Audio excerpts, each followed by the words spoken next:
Good morning, everybody. It's Thursday where I would usually do arms and shoulders, but since it looks like it's virtually nighttime outside, I am needing something a smidge more energetic, so I'm going to do the cardio stuff today. None of these are my specialty. Those that know me, I am not known for my speed and agility.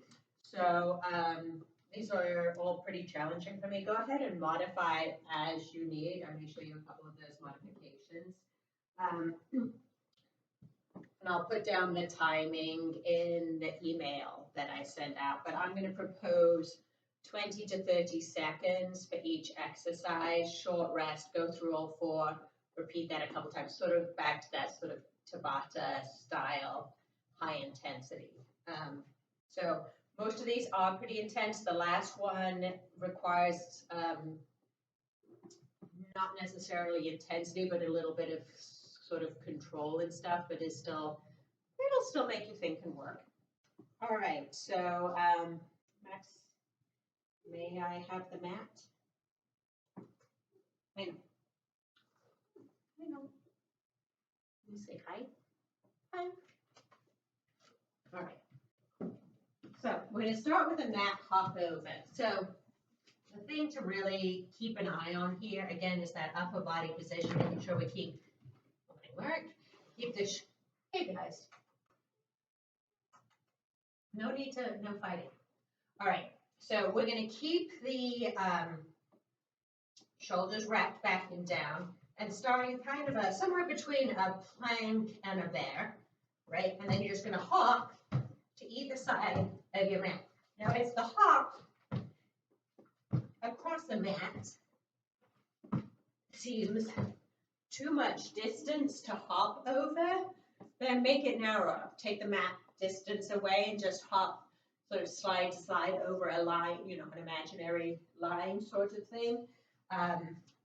Or step up, do some sort of variation on mountain climber. But this way, you're really working a little bit of core, and you also requires a fair amount of glute and sort of lateral to kind of jump up and move over. All right, so that's the first move. Second move is just going to be something that most of you are familiar with. We're going to do a toe tap. So you need something low-ish. If it's too high, then we become unable to keep our upper body still. So find a height that's challenging to get the toe up, but that you can sustain and keep the feet moving relatively fast back and forth. So you're going to start with one toe up, and then you're just going to be switching legs out underneath. So the goal here, separating lower upper body, is really trying to keep the legs moving back and forth underneath you. Obviously, you can tap, right? If that's the option you're going to go with, just keep moving for the time. You can step up, step down, and alternate.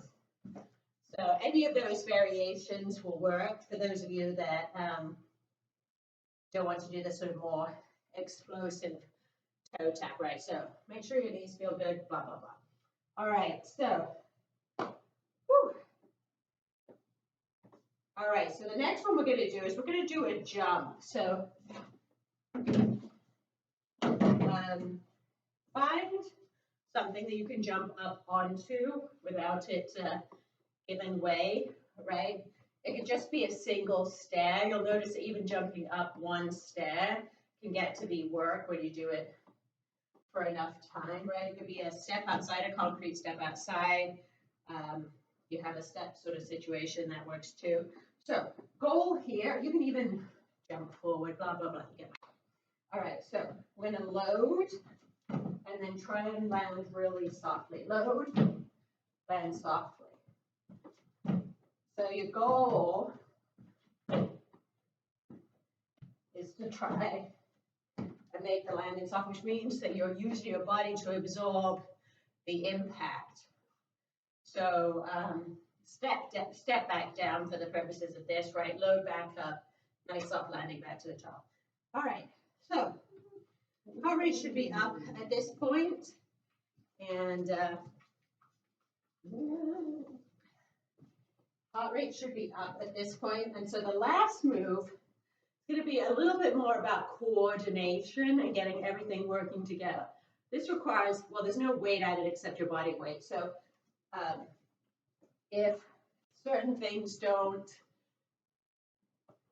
look as perfect as you'd like them to look because of mobility issues, it's going to take you a while to find the right stance. So I'm going to start in a stance where I know I can come down to a pretty low squat, which means my feet are out wide and my knees and my toes are gently out, because I know I can squat down to pretty here without forsaking my back angle. So you want to find that position first. And then you're going to come down into a bear. So this is going to be a slightly wider legged bear. But then what you're going to do is load the hands, push back into the squat, stand up. Come back down, forward into the bear, push back up, stand. So it's about finding enough of the push. So definitely a little bit of upper body work. You'll for sure feel those hip flexors and quads turn on. You're going to stand up, so you're getting a little bit of that glute. Really a little bit of everything here. Obviously the core, because we're kind of varying and going through that bear position. So that's a pretty tough one. So enjoy, those will add up. So you may only get sort of 6 or 7 in a set. Totally okay, that's the final move. You'll take a little rest and we'll go through this all again. All right, take care everybody. Stay dryish, and I will see everybody mañana.